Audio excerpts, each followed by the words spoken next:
HQ presents The Lost Sister by Kathleen Mcgurl, read by Joan Walker. Chapter 1. Harriet, 2019. How she would ever thin down her possessions enough to allow a move into a much smaller property, Harriet had no idea. She wandered from room to room, touching ornaments, stroking the backs of armchairs, running her hand along polished tables and sideboards. Everything was infused with so many memories of her 70 years. The little Toby jug on the mantelpiece that had been her mother's, and she remembered loving as a child. The dining room table and chairs that she and John had saved up for in the early years of their marriage, determined to buy decent furniture that would last them a lifetime. The large, squishy sofa, much more modern, bought only about 10 years ago, and so comfortable and perfect for stretching out on when reading a book. It would never fit in the kind of two-bedroom bungalow her daughter Sally thought she should buy. Neither would the dining table. But how would she ever part with them? And all this stuff was just downstairs. Upstairs, she had 4 bedrooms and a study filled with more stuff. And then there was the attic, huge and filled with endless boxes of who knew what. That's what they were due to start tackling today, the attic. Sally had suggested it when she'd phoned the previous evening. "I'll go up there with you, Mum, and we'll just do it bit by bit. Once we get started, you'll find it easier, but I know how daunting it must feel." "Are you sure you can spare the time, love?"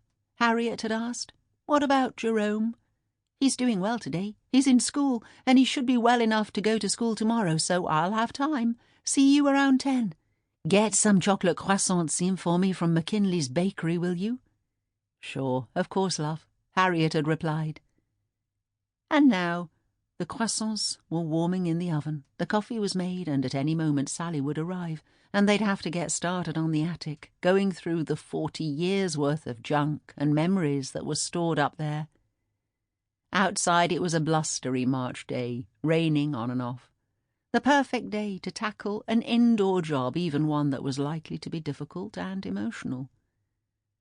The doorbell rang and Harriet rushed to answer it, smiling as she greeted her eldest daughter, the one who'd stayed living close to her home in Bournemouth, the one she saw every week, who'd supported her when John died so suddenly and throughout the 9 long months since, as Harriet adjusted to life without him. And all this even though Sally had so many troubles of her own. She gathered her daughter into a hug and kissed her cheek. "Hello, darling. Thank you so much for coming round to help." "No problem, Mum. If I'm honest, it's good to have a few days when I'm not just looking after Jerome. Did you get those croissants in?" "Of course, I was outside McKinley's before it had even opened. We'll have coffee and pastries first, before going up into that hideous attic." Harriet gave a fake shudder at what was ahead, and Sally laughed. "You know what? I reckon you'll quite enjoy it once we get started, Mum. It's quite cathartic, throwing out rubbish." Harriet nodded and poured out the coffee. It wasn't the rubbish she was worried about finding up there. It was the memories. "I'm sure it is. Anyway, sit you down and tell me, how's my little grandson?" "On good form." Sally took a mouthful of warm pastry and had to immediately reach for a paper napkin Harriet had piled on the table to mop up some escaped chocolate from the corner of her mouth. "Wow, these are as excellent as ever. He's at a point in his treatment cycle when he has more energy than usual, enough to do a few days in school. I'm so glad. A bit of normality for him, a chance to play with his friends, and for me a chance to do something else other than constantly change the DVDs while he lies on the sofa." Poor little mite. Is the chemotherapy working? 6-year-old Jerome had been diagnosed with an acute form of leukemia a couple of months earlier. It had knocked them all for 6. It just seemed so unfair. "I'm really, really hoping so, Mum." Harriet glanced at her daughter. Sally's voice had cracked a little, and there was a telltale glistening in her eyes. Time to change the subject, then. She knew that Sally hated showing how vulnerable she was and found it hard to talk about Jerome's illness.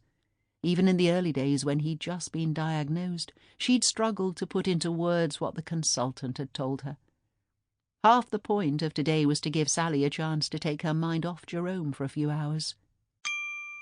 Sample complete. Ready to continue?